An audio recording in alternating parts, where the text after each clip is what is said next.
बच्चों, आज हम पढ़ेंगे कक्षा 7 सामाजिक अध्ययन के अंतर्गत हमारा पर्यावरण विषय का पहला पाठ पर्यावरण। हम आपको बताएंगे इस पाठ से संबंधित प्रश्नों के उत्तर अभ्यास प्रश्न उत्तर के माध्यम से। तो आप देख सकते हैं यहाँ पर सबसे पहले पाठ के अंतर्गत पूछे गए प्रश्न और उनके उत्तर। तो यहाँ पर पहला प्रश्न आपके लिए, आप ध्यान दें, अपने आसपास के स्थल को देखिए और आपके पड़ोस में भूमि का उपयोग किस किस प्रकार हो रहा है उसकी सूची बनाइए। और ये प्रश्न आपको देखने को मिलेगा बच्चों पेज नंबर 3 पर। आप देख सकते हैं पाठ के आंतरिक प्रश्न ये, इसे देखें आप पेज नंबर 3 पर और इसका उत्तर लिखेंगे आप इस प्रकार से लिखेंगे। उत्तर में लिखेंगे खेती, सड़कें, औद्योगिक क्षेत्र, दुकानें, इंस्टीट्यूट और रेजिडेंटल बिल्डिंग इत्यादि। तो इस प्रकार से आप पहले प्रश्न का उत्तर लिखेंगे। देख रहे हैं ना आप, ये है आपका पहला प्रश्न और उसका उत्तर इस प्रकार से लिख सकते हैं कि इसका उपयोग किस लिए हो रहा है। खेती के लिए हो रहा है, सड़कों के लिए हो रहा है, औद्योगिक क्षेत्र बनाने के लिए, दुकानें, इंस्टीट्यूट और रेजिडेंटल बिल्डिंग इत्यादि के लिए। ठीक है, इसके बाद है दूसरा प्रश्न आपका और दूसरे प्रश्न में आप देख सकते हैं क्या पूछा है। अपने घर एवं स्कूल में आप जो पानी उपयोग करते हैं वह कहाँ से आता है। हमारे दैनिक जीवन में पानी की विभिन्न उपयोगों की सूची बनाएं। क्या आपने किसी को पानी व्यर्थ करते देखा है। ये प्रश्न मिलेगा बच्चों आपको, ये भी पेज नंबर 3 पर आप देख सकते हैं। अपने पहले पाठ के यहाँ पर पेज नंबर 3 पर देखें और उत्तर में क्या लिखेंगे आप। उत्तर लिखेंगे हम जो पानी अपने घर एवं स्कूल में उपयोग करते हैं वह दिल्ली जल बोर्ड से आता है। पानी के उपयोग की सूची इस प्रकार से आप बना सकते हैं। तो ध्यान रखें बच्चों, यहाँ पर सारे के सारे बच्चे दिल्ली जल बोर्ड ना लिखें। आप जो है जिस भी राज्य में हैं उस राज्य का जल बोर्ड होगा। जैसे राजस्थान के हैं तो राजस्थान जल बोर्ड लिख सकते हैं, उत्तराखंड है तो उत्तराखंड जल बोर्ड लिख सकते हैं, और आप जो है बिहार के रहने वाले हैं तो आप जो है बिहार जल बोर्ड लिखेंगे। इसी प्रकार से यहाँ पर जो है ध्यान दें आप, खास तौर पर यहाँ पर दिल्ली की जगह अपने अपने राज्य का नाम लिखें, अपने राज्य का नाम लिखें यहाँ पर। और उसके बाद लिखें उसके आगे जल बोर्ड से आता है। पानी का उपयोग की सूची आप बनाएंगे तो कैसे बनाएंगे, यहाँ पर देख सकते हैं आप पॉइंटों के माध्यम से। नंबर 1 यहाँ पर जो है पीने के लिए, धुलाई के लिए, सफाई के लिए, भोजन तैयार करने के लिए, नहाने के लिए। ठीक है, उसके बाद दूसरे नंबर पर लिखेंगे आप सीवर में छोड़ने के लिए। और उसके बाद उत्तर में लिखेंगे आप हाँ मैंने ऐसे बहुत से लोगों को देखा है जो कि विभिन्न प्रकार से जल को बर्बाद करते हैं। वे जब तक अपने दांतों में ब्रश करते हैं तब तक नल को खुला रखते हैं। मैंने बहुत सी पानी की टंकी भर जाने के बाद पानी छतों से बहता देखा है। प्रत्येक दिन मैंने देखा है कि बहुत से लोग अपनी कार धोते हैं और सड़क को भी जो उनके घर के सामने की होती है। सड़क के किनारे लगे नल से पानी बहता रहता है लेकिन कोई बंद नहीं करता है। इस प्रकार से आप पानी का दुरुपयोग के बारे में भी लिख सकते हैं और जो है ये भी लिख सकते हैं कि कहाँ कहाँ से पानी आता है। जैसे आप देख रहे हैं यहाँ पर प्रश्न में देख सकते हैं आपके घर स्कूल में जो पानी उपयोग करते हैं कहाँ से आता है, और पानी को जो है इस प्रकार से व्यर्थ करते भी देखा होगा आपने, उसके बारे में भी आप लिख सकते हैं। तो इस प्रकार से आप अपने दूसरे प्रश्न का उत्तर लिखेंगे। बात करते हैं बच्चों, ये है आपका तीसरा प्रश्न और ध्यान दें बच्चों, तीसरे प्रश्न में पूछा आपको कि स्कूल जाते समय आसमान को देखें।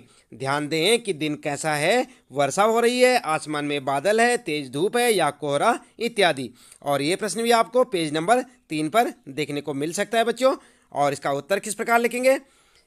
उत्तर लिखेंगे दिन बदली वाला है, यह तो बहुत अच्छा, काले बादल छाकर वर्षा के आने की सूचना देते हैं। अब मौसम ठंडा और आरामदायक है क्योंकि तापमान में गिरावट आई है। ठीक है, तो इस प्रकार से आप अपने तीसरे प्रश्न का उत्तर लिख सकते हैं। ये है आपका तीसरा प्रश्न और उसका उत्तर। इसके बाद बच्चों बात करते हैं यहाँ पर चौथा प्रश्न है आपका, अपने पड़ोस के किसी बुजुर्ग व्यक्ति से बात करें और निम्न जानकारी प्राप्त करें। और क्या क्या जानकारी आपने लेनी है। आपने लेनी है जानकारी नंबर 1, जब वे आपकी उम्र के थे तब उनके आसपास कैसे पेड़ थे। और नंबर 2 दूसरा प्रश्न है उस समय के घर के अंदर खेले जाने वाले खेल कौन कौन से थे और उस समय उनका पसंदीदा फल क्या था। और गर्मी एवं सर्दी का मौसम वे कैसे बिताते थे। प्राप्त जानकारी को दीवार या बुलेटिन बोर्ड पर प्रदर्शित करें।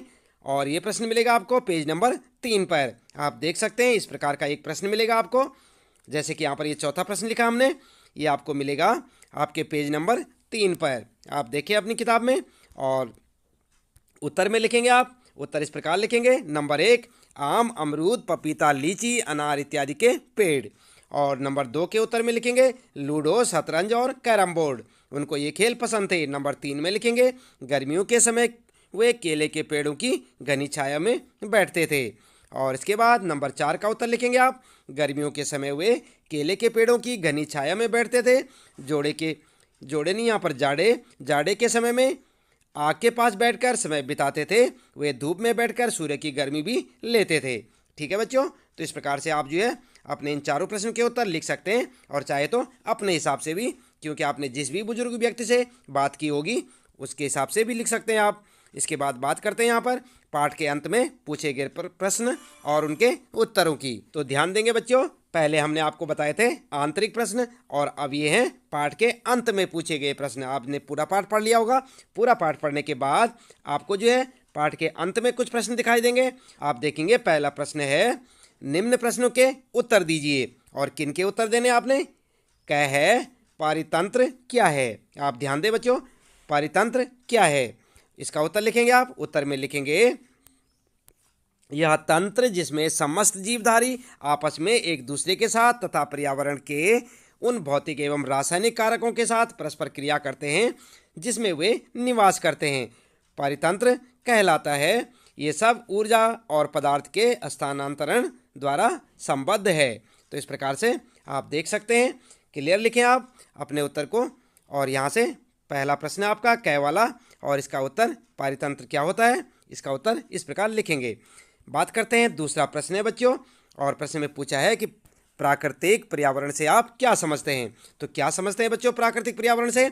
उत्तर में लिखेंगे आप भूमि, जल, वायु, पेड़ पौधे एवं जीव जंतु मिलकर प्राकृतिक पर्यावरण बनाते हैं। दूसरे शब्दों में पृथ्वी पर उपस्थित उन समस्त जैविक और अजैविक तत्वों का योग प्राकृतिक पर्यावरण कहलाता है। तो इस प्रकार से आप जो है दूसरे प्रश्न का उत्तर यानी ख का उत्तर यहाँ से लिखेंगे। इसके बाद अगला है आपका गै वाला प्रश्न है। और गै में क्या पूछा है? पर्यावरण के प्रमुख घटक कौन कौन से हैं? उत्तर लिख सकते हैं पर्यावरण के प्रमुख घटक और हेडिंग डाल के लिखेंगे बच्चों। आप ध्यान दें, यहाँ पर आप हेडिंग डालें। उत्तर में लिखेंगे नंबर 1 नंबर 2 करके। सबसे पहले लिखेंगे नंबर 1 प्राकृतिक घटक खनिज, भूमि, पेड़ पौधे, पशु पक्षी, जल, वायु आदि। ठीक है। और दूसरे नंबर पर लिखेंगे मानव निर्मित घटक कौन कौन से हैं? यातायात के साधन, संचार के साधन, उद्योग, पार्क आदि, क्योंकि ये सब मानव ने निर्मित किए हैं।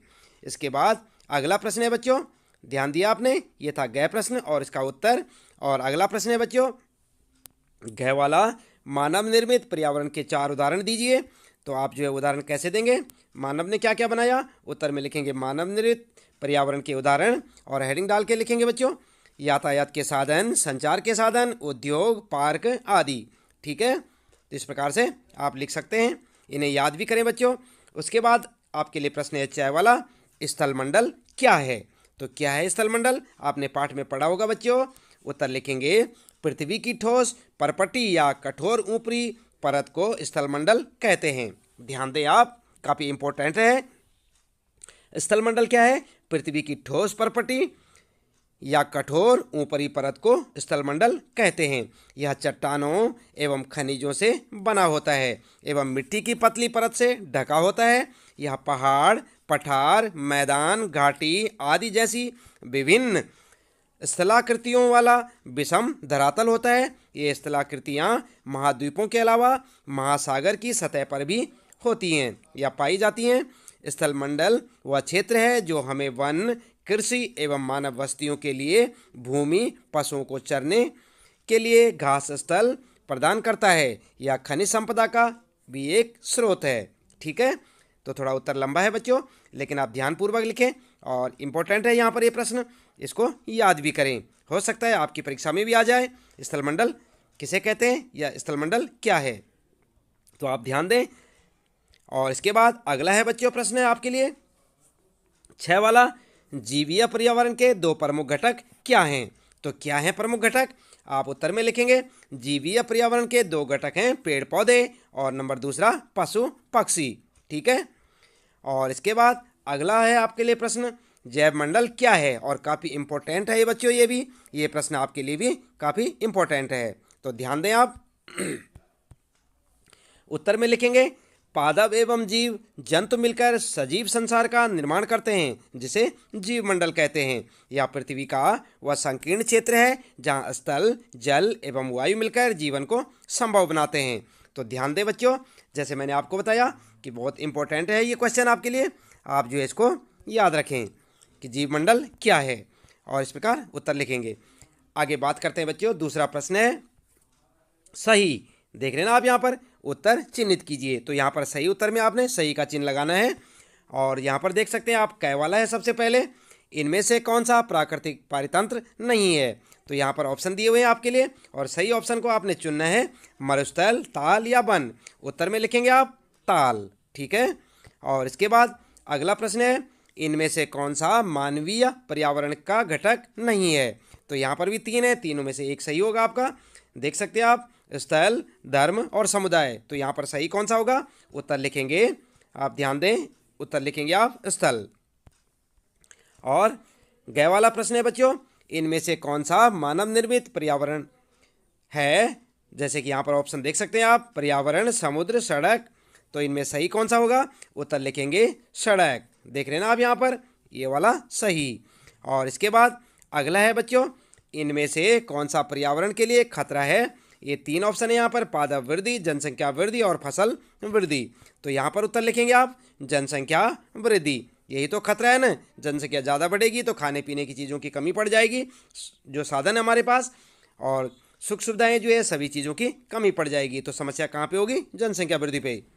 यहाँ पर तीसरा प्रश्न आप ध्यान दें, निम्नलिखित स्तंभों को मिलाकर सही जोड़े बनाइए। तो यहाँ पर जो है आपने जोड़े बनाने हैं सही, आप ध्यान देंगे।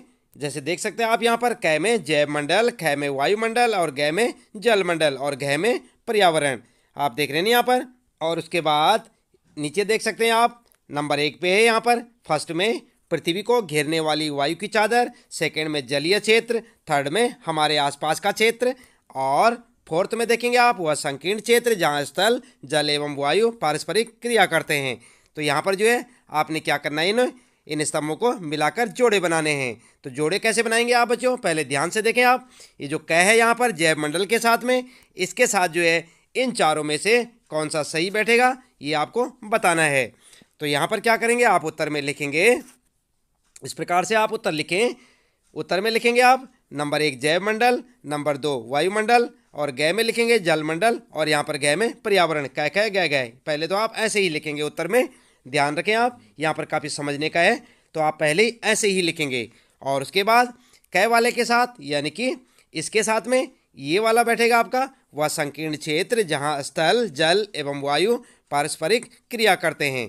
तो इस प्रकार से आप लिखेंगे। उसके बाद ख वाले के साथ के लिए आप इसको जोड़ें यहाँ पर, ये फर्स्ट वाला पृथ्वी को घेरने वाली वायु की चादर, और इसके बाद यहाँ पर जो है जो थर्ड वाला है जल मंडल के साथ लिखेंगे आप, जल मंडल के साथ लिखेंगे जलीय क्षेत्र, और उसके बाद जो अंतिम है यहाँ पर पर्यावरण, पर्यावरण के साथ आप यहाँ पर जो है यहाँ पर भी लिख सकते हैं मिलाकर।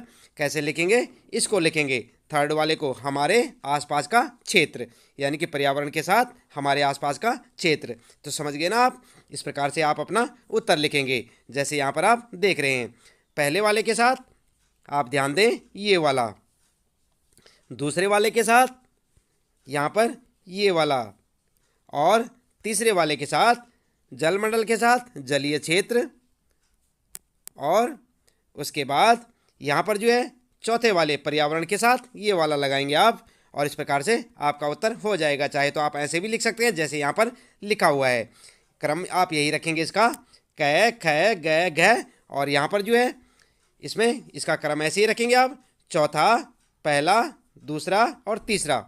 इस प्रकार भी आप अपना उत्तर दे सकते हैं। बात करते हैं बच्चों, यहाँ पर चौथा प्रश्न है आपका, कारण बताइए। तो कारण बताइए में क्या है, यहाँ पर सबसे पहला प्रश्न, मानव अपने पर्यावरण में परिवर्तन करता है। तो इसका कारण क्या है बच्चों, इसका कारण है, उत्तर लिखेंगे मानव अपने पर्यावरण के साथ पारस्परिक क्रिया करता है और उसमें अपनी आवश्यकता के अनुसार परिवर्तन करता है। वह अपनी आवश्यकता के लिए फसल उगाता है, पशुओं को पालता है और वस्तुओं को निर्मित करने के लिए उद्योगों की स्थापना करता है, आवागमन के लिए यातायात के साधनों का निर्माण करता है, नदियों पर बांध बनाकर बाढ़ पर नियंत्रण और सिंचाई का प्रबंध करता है। ये सभी मनुष्य को पर्यावरण से प्राप्त नहीं होता, बल्कि वह पर्यावरण में बदलाव करके प्राप्त करता है। तो ठीक है, पहला प्रश्न है यहाँ पर आपका, कारण बताइए में कैग में कि मानव अपने पर्यावरण में परिवर्तन करता है, इसका कारण क्या है? उत्तर में आप ये लिखेंगे, इसका कारण ये है, जैसे कि यहाँ पर आप देख सकते हैं, ये वाला लिखेंगे। उसके बाद ख वाला प्रश्न है, पौधे एवं जीव जंतु एक दूसरे पर आश्रित हैं, तो इसका भी कारण बताइए। कारण बताना आपने, तो कारण क्या है? तो कारण क्या है में उत्तर लिखेंगे आप। उत्तर लिखेंगे, सभी पेड़ पौधे, जीव जंतु और मानव अपने आसपास के पर्यावरण पर आश्रित होते हैं, प्रायः वे एक दूसरे पर भी आश्रित हैं। जीवधारियों को आपसी एवं अपने आसपास के वातावरण के बीच का संबंधी पारितंत्र का निर्माण करता है। अधिक वर्षा वाले वन, घास स्थल, रेगिस्तान, पर्वत, झील, नदी, महासागर एवं छोटे से ताल का भी एक पारितंत्र हो सकता है। तो इस प्रकार से आप दूसरे के साथ कारण उसका ये लिखेंगे, ठीक है। और उसके बाद बच्चों यहाँ पर जो है पांचवा प्रश्न आपके लिए, क्रियाकलाप में यानी एक्टिविटीज में, ये एक आदर्श पर्यावरण की कल्पना कीजिए जिसमें आप रहना चाहेंगे। अपने इस आदर्श पर्यावरण का चित्र बनाइए, ठीक है। तो आपने यहाँ पर जो है अपने हिसाब से एक आदर्श पर्यावरण का जिसमें आप रहना चाहेंगे, वहाँ पर किस तरह का माहौल होगा, उसका एक चित्र बनाना है। उसके लिए बच्चों आप इस प्रकार से एक चित्र बना सकते हैं, जैसे कि आप यहाँ पर देख सकते हैं। आप जो है इस प्रकार का एक चित्र बना सकते हैं और उसमें दिखा सकते हैं कि आपके आसपास का वातावरण कैसे होगा, ठीक है। तो यहाँ पर जो है इसी प्रश्न के साथ में आपके इस पाठ से संबंधित प्रश्नों के उत्तर यहाँ पर समाप्त होते हैं। तो इसी प्रकार लगातार देखते रहे वीडियो और जुड़े रहे हमारे साथ। चैनल को यदि आपने सब्सक्राइब नहीं किया तो चैनल को सब्सक्राइब करना ना भूलें और बेल आइकन भी दबा दें ताकि आपको आने वाली प्रत्येक वीडियो की नोटिफिकेशन मिलती रहे, और लाइक और शेयर करना ना भूलें। तो बच्चों आज के लिए इतना ही काफ़ी है, मिलते हैं फिर अगली वीडियो में। आपका दिन शुभ हो।